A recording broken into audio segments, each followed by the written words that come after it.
Hey everybody, welcome back. Patrick again with Nature Coast Woodcraft, and this is part 2 of the Spar-Urethane trial. Overall, pretty happy with it. It's a little more difficult to work with than tung oil. Obviously, tung oil, you put it on once and you're done. You just wipe it off and that's it. Spar-Urethane, little different. But I like it because it did keep a lot of the color. It brightened it up some. And I did lose some of the pinks, but not a whole lot. It ended up being better than I had expected. So, and again, so much shinier. So much shinier. And that's really cool, especially when you hang it on the wall. It gives it that 3D look. The darker, I guess, the cavities of it appear dark, and then on the exterior you see the, you know, the surface of it that shines off, and it just pops. It gives it that good, nice look. So it turned out very well. I'm very pleased with it. So I'm going to do a comparison here real quick so you could see what the tung oil looked like side by side. And this is your tung oil. This is your Spar-Urethane. The tung oil, and now these are both Eastern Red Cedar, and I got them from the same batch. So these are from most likely the same tree. So this color was this before, but the tung oil dulls it, turns the brown or the reds more of a brown color, and it turns the whites more of a manila color, I guess.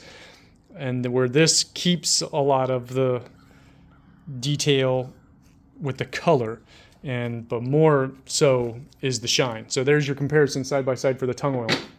But I really am happy with like the shine of this. I mean, it's like glass. So nice.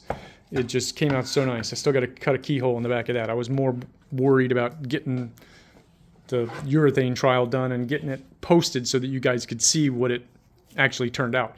And it turned out very well, I think. I like it. I think I'm going to end up doing all of my wall art in Spar-Urethane, simply for the fact that some people, they want to put it outside too. So this way they'll be protected indoors or outdoors, where the tung oil literally is indoor use only.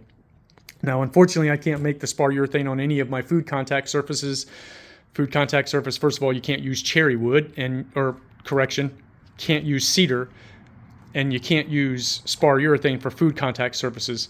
Tung oil, I'm not sure about if that's food grade or not. I use a food grade mineral oil for all of my food contact products that I make. So that's a non-starter for me. I'd rather just stick with what I know is safe. But I really dig the shine and stuff on this. I'm really pleased how it came out. And so anyway, that's how it came out. I'm going to post this video now as soon as I'm done editing it, and then I'm going to put a link in that one because I made another video earlier today while this was drying. One of my buddies asked me what I did with all my sawdust and wood shavings when I was done with it, because anyone who runs a wood shop knows there's a lot of it.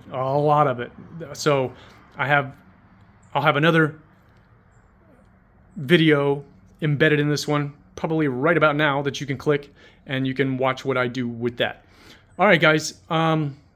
If I don't see you before, you have a happy Thanksgiving, everybody. Enjoy the family that you can. And we're going to kick off the Christmas season here. But anyway, you guys have a great Thanksgiving, and we will see you on the next video.